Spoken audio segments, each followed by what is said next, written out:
In today's video, we're going to go ahead and emphasize a little bit more about escape paths, just like yesterday's video. This is going to be a close call where the motorcycle rider was coming around a turn and there was a vehicle stopped and he was able to pull off into an escape path. It's not the most ideal one, but it's the one that's going to save his life. So let's go ahead and jump into this one and talk about what happened and how we can prevent this for ourselves.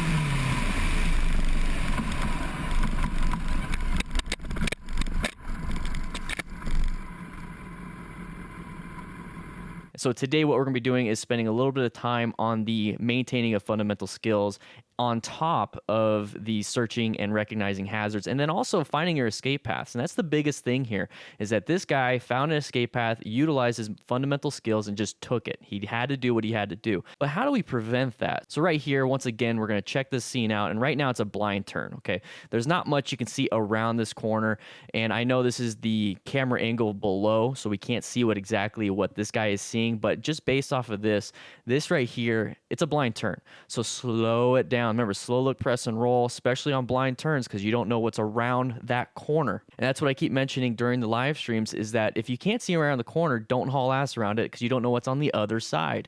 It's always easier to add speed than it is to take it away in the middle of a turn. So right here, what we have is him hauling ass around the corner. You can't see much because of the lack of line of sight. This van's blocking our line of sight, so are the trees. We still can't see anything, Boom, here it is. We have vehicles stopped. And this is my biggest fear going around a corner at a high rate of speed, is that there's gonna be something stopped or an object in my path of travel. And this is what I want you guys to not worry about. And the only way you're not gonna worry about this is if you slow it down and then add speed once you're on the way out, and just kind of relax, zone in, don't zone out, and then stay in orange stage around curves, because you need to understand that there's possible hazards almost everywhere on a curve, because we just can't see. So we're going to be moving forward. So right here, he recognizes, oh crap, I can't. There's something in my way, and that's the biggest problem. You're going to see it in the tires and the way the lean angle of the bike is. So right here, you see how the bike's a little bit leaned, and as soon as he recognizes, he's perceiving, and now he's starting to react by straightening the bike. So he's either applying some brake pressure while straightening the bike and realizing,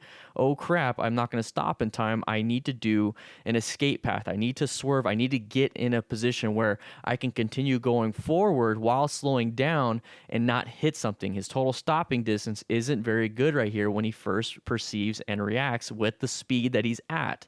So right here, he's going to straighten it up, and you see the compression of the forks. Let's go back. I want you to see that front fender compress. There it is. Compress to the fork. So right here, you see a kind of a gap, right? You see kind of a gap. The moment he applies the brakes, it's going to squish.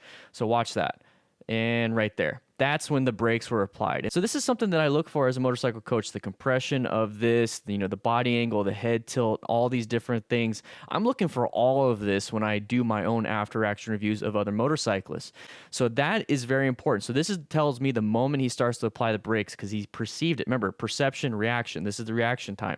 But right here, not enough distance for total stopping distance. So where's my escape path? Where's my escape path? Is it to the left? No, I can't. I don't know if I can. Well, I'm going to go for the right. It's not always going to be the best option because there's no real shoulder over here, but he does a decent amount of work on this, and he made it happen. So you see the squish, he did this, he started sliding. That's too much rear brake, and he realized, oh crap, I'm not stopping, because towards the end, he was trying to put more and more and more, just wasn't happening, especially if he was using the rear brake.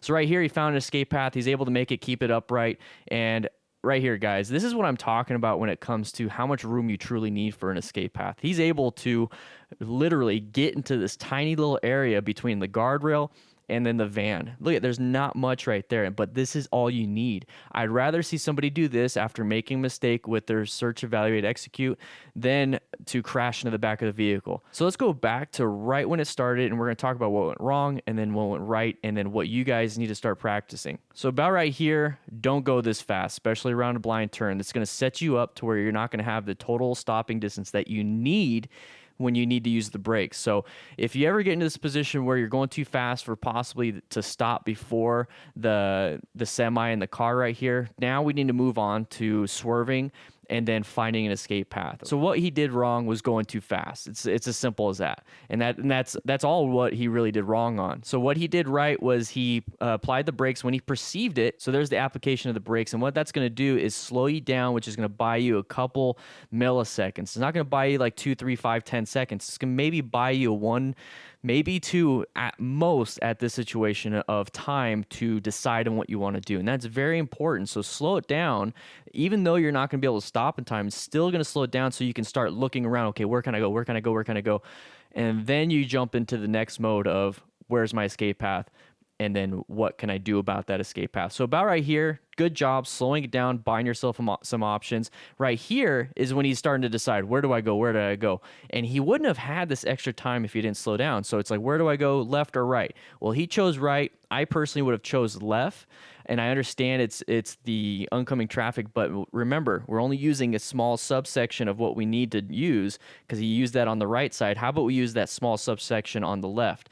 So right here, good job on finding an escape path. There's 2 escape paths that he could have done, and he chose one, which is fine. Okay, so now that we chose one, we need to actually utilize it as best as possible. Right here, slow down as much as you possibly can when you have asphalt. So he's pretty much straight going towards this small little gap. Start applying that brake pressure if you possibly can. So right here, he's going to do as much as he can, but he's using a lot of rear brake and he's not progressively braking. So one bad thing, not enough progressive brake pressure. One good thing, he found an escape path and he's trying to stop right here and not trying to do that on dirt where he's going to have a loss of traction. So right here, he found an escape path and this is all you need. Now he's straight. Now he's going to slowly apply more and more and more and more until he stopped.